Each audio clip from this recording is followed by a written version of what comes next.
All right, so what does your family and friends think? My wife was totally against it. Now that she's seen it drive itself for several months now, she thinks it drives better than I do. Hello everyone and welcome back to the channel. So today we get the pleasure of talking to Mario. Mario, thanks for joining us. I'm happy to be here.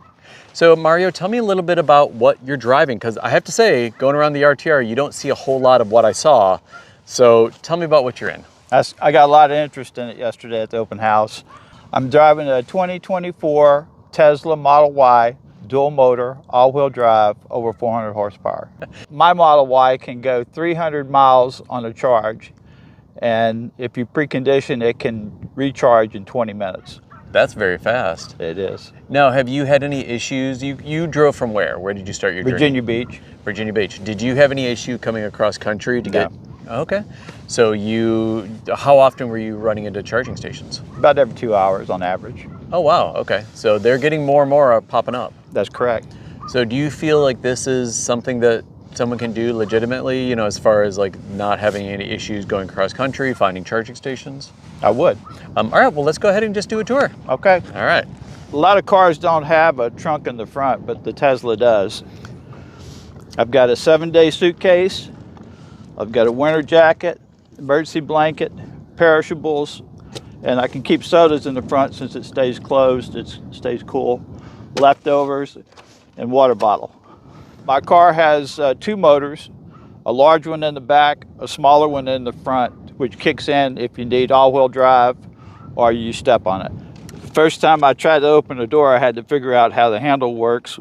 You push your thumb in here and the handle comes out. That's how you open it. Okay, I've got a pantry, I've got snacks, I've got a 5-gallon water bottle that needs to be filled. I keep my charger cord here, so when I'm next to an outlet I can plug in either 110 or 220. And I've got my kitty litter for the bathroom commode. And where do you keep your commode? I usually have a green tent set up on this side because I don't use this door very much. And I just attach it to the car so it don't blow away. And I put the kitty litter and the commode inside. It's double bagged. And I put kitty litter on both of them to hold it down. Okay. The bottom one is taped to keep it from slipping. And then the seat holds the top bag in place. And I change it as soon as I use it. Okay. The car never turns off. The heat pump is set to keep it at 68 during the day and 72 degrees through the night. It uses approximately 2 kilowatts of energy if you're not driving. And the 2 kilowatts, to give us a good, like how much of the battery is that? It's equivalent to 10 miles or 2%. Okay. And so you're really just sacrificing 10 miles of the total distance to get your comfort. That's correct. How do you like the big controls that we have over here? They get very hard to use sometimes, especially when you're driving, because the car will tell you you're not paying attention while you're driving instead of trying to figure out what's going on the screen. Okay. Is it pretty intuitive or? It is, but it takes a lot of learning. Okay. Getting used to. It's been since October. I've still got stuff I haven't figured out yet. And had you ever had an electric car before? Yeah, I bought a Chevy Bolt 3.5 years ago just to make sure I would like it. And before that I had hybrids. The Bolt is a good car. It's got a lot of features that this one doesn't. But it's limited in the amount of charge it can accept. It can only take 50 kilowatts of charge, where this can take 250 kilowatts of charge. Oh, wow. Have you been pretty happy with the Model Y so far? I think it's a wonderful car. I like that it can drive itself. Oh, all right. How does that work? There's a camera that watches you all the time, and there's 8 sensors around the car that sees everything around you. Mm-hmm. And you tell it where to go like you would with the Google Maps, and you press the shifter down and it takes over. And wow. As long as you're paying attention, it'll take you where you want to go. Wow, that's impressive. So do you use that feature very often? I came out from the East Coast, Virginia Beach, in 3 days, and I did 5% of the driving. The car did the rest. You are kidding. That's awesome. Wow. It is a subscription though. Okay. So it's an added feature. Yeah.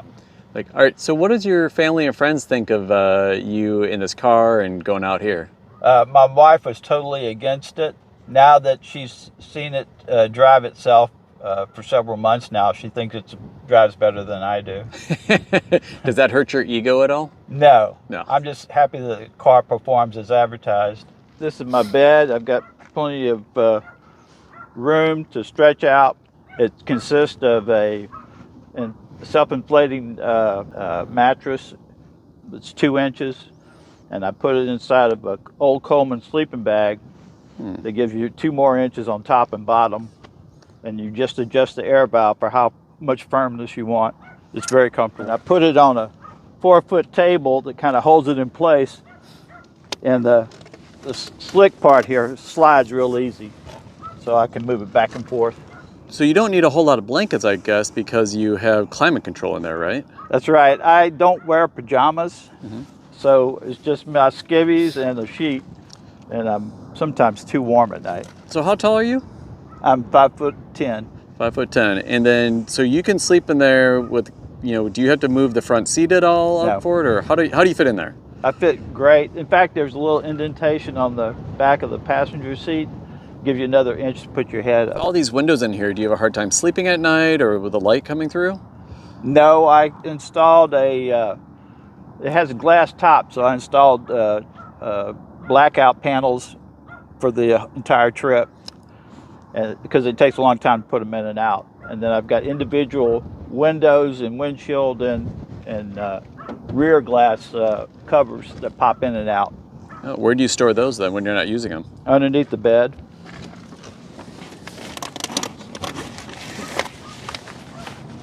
They're pretty thin, but they're very sturdy. Besides the soda, I've got a shower bag with my shaver and all the stuff you need for the bathroom. And then I've got a camp bag that has all of my bottles and wind blocker and toast maker. Now, what do you do for food while you're traveling? Okay, I've got my pantry. I've got snacks. I've eaten out a couple times at relatives on the way, and just fast food. All right, this is my camp stove. This is how I make my decaffeinated tea in the morning, and it takes about 2 minutes for it to warm it up and make the tea, so I can wake up. Very nice. So you have your morning ritual. Yes, I do. All right. So have you found, since being on the road, are you enjoying the free time, or like what do you think so far? I think it's a lot less stressful than living at home. I think that it's got great views out here, and it's kind of uplifting. Had you ever been out west before? I have. I was in boot camp in San Diego, but it's nothing like this. Yeah, that's true. That's nothing like the desert. That's right. This is my catch-all. I keep all the stuff I can't figure out where else to put it. It's your junk drawer. It's a junk drawer. Just stuff I need for cleaning or tools and more pots and pans. And where do you put that when you're traveling? I put it towards the back after I've moved the top of the bed over. I can slide this so I can access the ice cooler and put the storage right next to the door. The bed is too long for me to have easy access to the cooler. So what I do is I just fold the 2 feet that are sticking out over the table onto the back and slide the whole thing up 2 feet to access the rear. Okay, the way I get ready for travel is I take the pillow off and I fold the mattress over, and then since it's on that table, I just slide the whole thing forward, and that's getting ready for the night. It's just an old Coleman ice chest, 48 quart, and it fits perfectly in the rear trunk. I have a